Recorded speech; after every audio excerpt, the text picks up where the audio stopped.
What's going on, everybody? Welcome back to the Canadian Football Fantasy Fix for Week 10 of the 2021 CFL season. I'm Ryan Coop here with your defensive preview this time around. If you missed it, go back and check out quarterbacks, running backs, and wide receivers. I've previewed them all in videos out earlier today.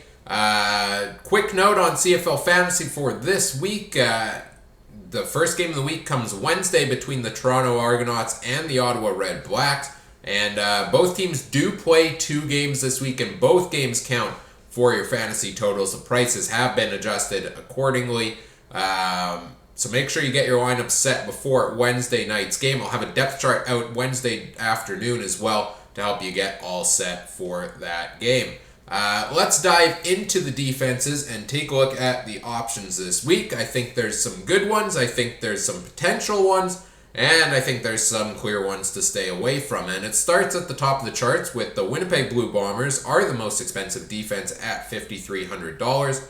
I like them as an option this week against Edmonton. 13.3 points is what you're looking for to get what I call full value, which is 2.5 points per $1,000 you spend, which would help you get to a 100-point week if you spend up to the cap. So far in 8 games this year, they've been averaging 12.6 points, which is insane.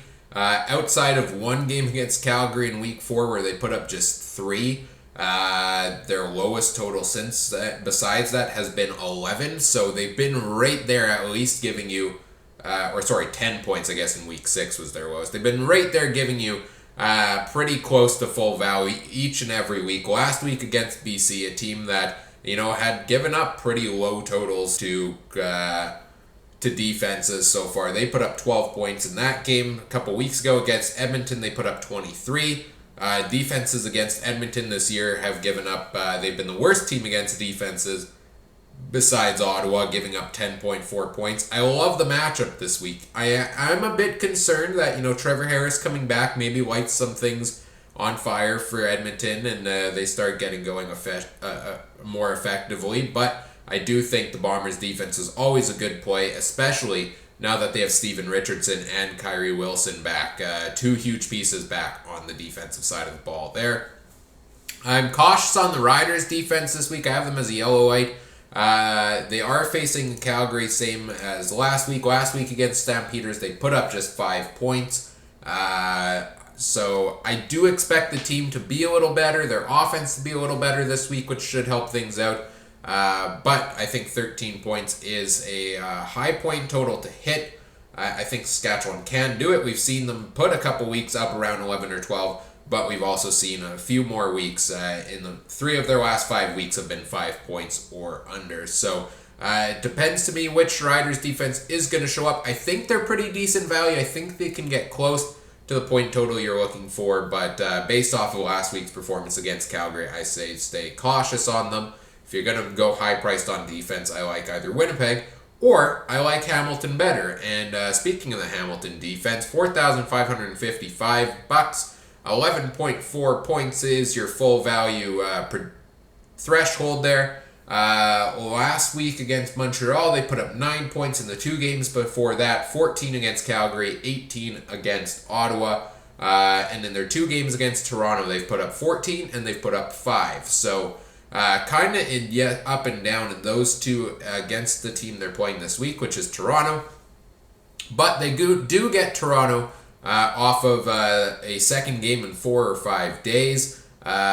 They are facing a Toronto team that has given up 8.7 points to defenses this year, which is 3rd most, if my math serves correct here. I think that is a good matchup. Hamilton's defense is really rounding into form and is becoming, they have the 2nd highest average out of any team not named Winnipeg, or I think BC might have a larger average on the year yet as well, but they are off this week. So of the teams playing this week, they have the 2nd highest average through 8 games. So I really like the Ticats defense as an option as well. I think they can hit that total against the Argos. I'm saying stay away from Calgary. They're averaging just 4.4 points a game. Last week they put up 5, which was a bit over that. But their defense, outside of one game against Edmonton where they put up 12, 5 points is their max. So I don't think it's worth spending your money on Calgary's defense. Much the same with Edmonton. Last week they put up a big 0 and hurt a lot of people's fantasy lineups facing Ottawa. They're averaging just 3.3 fantasy points a game on the year. It's the lowest total in the CFL. And they're facing the Bombers' offense that has given up the lowest totals, just 2.8 to defenses. All signs here point to a very disappointing day if you put Edmonton in your lineup on defense. So I say stay away from the Elks. I just don't see them putting up anything more than maybe 3 to 5 points this week. I could be wrong. It could happen, but all signs point to staying away from Edmonton. I like Montreal as an option at $3,200. You only need 8 points out of them. They're averaging 6.6 on the season. Last week against Hamilton, they put up 9. In their previous game against the Red Blacks, who they'll play on their second game in 4 or 5 days, they put up 13 points against Ottawa last time around. So a couple days in between that didn't go so well where they put up just 2s.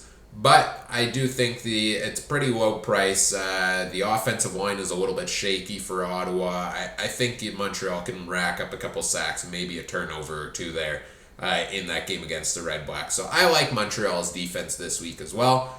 I'm cautious on Ottawa's defense. $3,200, 8 points is your full value threshold. They play 2 games, so you're looking for 4 points per game from Ottawa, which should be doable, given that they are averaging 4.6, but the average is a little bit deceiving because in 2 games against Edmonton, they've put up 29 points. And in the other 5 games combined, they've put up a total of 3.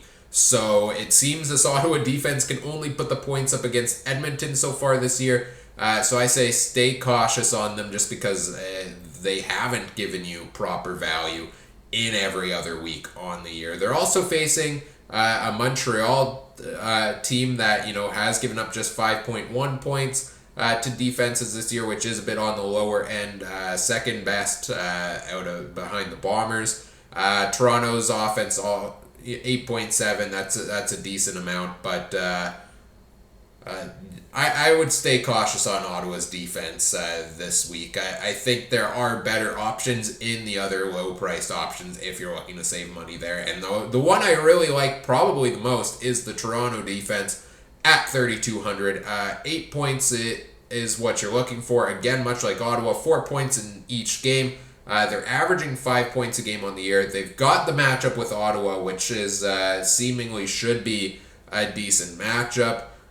They've also got the matchup with Hamilton, which the Ticats have given up 7.9 to defenses. Jeremiah Mazzoli's looked shaky at times. That offensive line has looked shaky at times for Hamilton. If you want to bank on one of the 2 options of the 2 teams that play 2 games, I would go in Toronto's direction. They have a lot of talent on the defensive side of the ball, and I think they can make some big plays. Last 2 games, they put up 7, 3, and 8. So they've been hovering, in enough points in that range on average in the last 3 to get you to full value this week. I will likely have the Argos defense in my lineup because I think this is a week where you should save some money on defense and look to spend it elsewhere because there's a lot of great options, particularly in that Toronto-Ottawa game to fill in your lineup that are going to cost a little bit more. So those are your options at defense this week. A bunch of them I really like. Toronto's probably the one I like the most out of them all. If you missed it, go back, check out the quarterback, running back, and wide receiver previews that are already out. And stay tuned on Wednesday for a depth chart update for that Ottawa-Toronto game. And make sure you get your lineup set for this week before that game because if you want anybody from those 2 teams in your lineup, you have to put it in before the first game. You can't change your mind later in the week and put them in for the second one.